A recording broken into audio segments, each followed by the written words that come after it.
প্রায় শেষের পথে তৃতীয় ধাপের কাজ। শিয়ালদা স্টেশনে 1 থেকে 5 নম্বর প্ল্যাটফর্মে দ্বিতীয় ধাপ কাজ সম্পন্ন হবার পর এবার তৃতীয় ধাপের কাজ প্রায় শেষের পথে। এই তৃতীয় ধাপের কাজ সম্পন্ন হলে শিয়ালদার প্রত্যেকটি স্টেশনে 12 কোচের ট্রেন চালানো সম্ভব হবে। যে কাজগুলো তৃতীয় ধাপে করা হচ্ছে, দমদম প্ল্যাটফর্ম নং 1 থেকে 2 এর সম্প্রসারণ 52 মিটার করার কাজ চলছে। প্ল্যাটফর্মে প্রাচীরের ইটের কাজ, কম্পিং সল্ভ ঠিক করা, প্ল্যাটফর্মের মেঝেতে কংক্রিট করা সম্পন্ন হয়েছে, চেকার টাইলস, ট্যাকটাইল এবং কোটা পাথর বসানোর কাজ চলছে। দমদম প্রান্তে প্ল্যাটফর্ম নং 3 থেকে 4 এর সম্প্রসারণ 52 মিটার। দমদম প্রান্তে প্ল্যাটফর্ম নং 4 থেকে 5 এর সম্প্রসারণ 55 মিটার।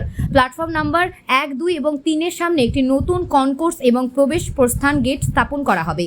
এতে স্থান অপটিমাইজ করতে এবং যাত্রী প্রবাহ বাড়াতে খাবারের স্টল এবং অফিসগুলি স্থানান্তর করা হবে।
দেখতে থাকুন নিউজ প্রাইম টাইমস, আপনাদের সাথে, আপনাদের পাশে।